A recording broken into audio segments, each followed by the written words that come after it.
म्हातारा व्यक्ती रेल्वे स्टेशनवर बसून भीक मागायचा. त्याच्याजवळ एक जुनं कटोरं होतं. तो त्याला घेऊन त्याच्यात काही पैसे टाकून ते वाजवत बसायचा. तुम गरीबों की सुनो वो तुम्हारी सुनेगा, तुम 1 रुपया दो वो तुम्हें 1,00,000 रुपये देगा.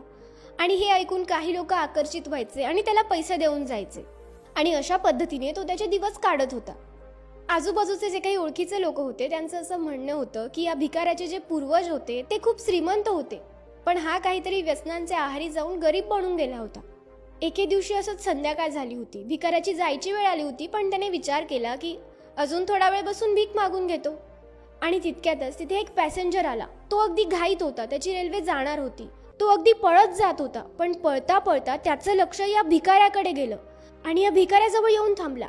आणि त्याने त्या भिकाऱ्याच्या कटोऱ्याकडे बघितलं, भिकाऱ्याकडे बघितलं, कटोऱ्याकडे बघितलं, भिकाऱ्याकडे बघितलं. आणि तो अचानक भिकाऱ्याला म्हणाला की तुझं हे कटोरं मला देतोस, मी तुला 1,000 रुपये देतो. त्याने त्याच्या खिशामध्ये हात घातला आणि पैसे मोजायला लागला. भिकारी ते इतके सगळे पैसे बघून त्या मनुष्याकडे आश्चर्याने बघतच राहिला, काहीच बोलत नव्हता. यावर तो व्यक्ती म्हणाला की 1,000 नाही का, ठीक आहे, मी तुला 2,000 रुपये देतो. तुझं कटोरं देतोस का मला? भिकारी म्हणाला की हो हो घ्या ना. त्या व्यक्तीने भिकाऱ्याकडून कटोरं घेतलं, त्याच्या बॅगेत ठेवलं आणि तिथून पळायला लागला. आणि तो भिकारी सुद्धा लगेचच ते पैसे घेऊन तिथून फटक्यात निघाला. भिकारी विचार करत होता की त्या माणसाचं मन ना बदलून जाऊ, त्याने माझ्याकडनं पैसे ना मागून घेऊ. हा विचार करून भिकारी घाईघाई तिथून निघत होता. आणि हा व्यक्ती सुद्धा फटक्यात ट्रेन पकडण्यामागे होता. याच्या मनात सुद्धा हेच सुरू होतं की भिकारी येऊन ते कटोरं परत ना मागून घेऊ. तो व्यक्ती फटक्यात ट्रेनमध्ये बसला. ट्रेन निघाली आणि त्या व्यक्तीने मोठा श्वास घेतला आणि त्याने त्याची बॅग उघडली. बॅगेतून ते कटोरं काढलं आणि त्या कटोऱ्याच्या वजनाचा अंदाज त्या व्यक्तीने घेतला. ते कटोरं जवळपास अर्धा किलोचं होतं आणि हा व्यक्ती धातूंचा जाणकार होता. तो व्यक्ती सोन्याचा मोठा व्यापारी होता. त्याला लगेचच समजलं की हे धुळीने माखलेलं जुनाट दिसणारं कटोरं सोन्याचं आहे आणि त्याची किंमत ही लाखोंमध्ये होती. आणि तो हा विचार करून खुश होत होता की फक्त 2,000त त्याला हे लाखोंचं कटोरं मिळून गेलं.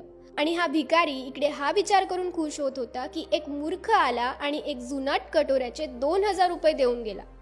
मित्रांनो, ही छोटीशी गोष्ट ना त्या भिकाऱ्याची आहे, ना त्या कटोऱ्याची आहे, ना त्या व्यापाराची आहे. ही गोष्ट आहे माझी, तुमची, आपल्या सगळ्यांची. आपल्याला हे जे आयुष्य मिळालं आहे, जे शरीर मिळालं आहे, त्याची किंमत आपल्याला कधी कळालीच नाही. आपण स्वतःला खूप कमी समजतो. आपल्याला असं वाटतं की मी या गोष्टीच्या लायकच नाहीये, मला ही गोष्ट मिळूच शकत नाही, मी ही गोष्ट करूच शकत नाही, मी असंच साधारण आयुष्य जगण्यासाठी आलो आहे आणि असाच मरून जाईल. आपल्याला या दुर्लभ शरीराची किंमत कधी कळालीच नाही.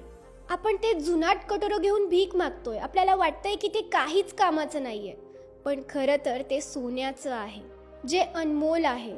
आणि त्याची किंमत जर तुम्हाला कळाली ना, तर तुमचं आयुष्य खूप छान बनून जाईल.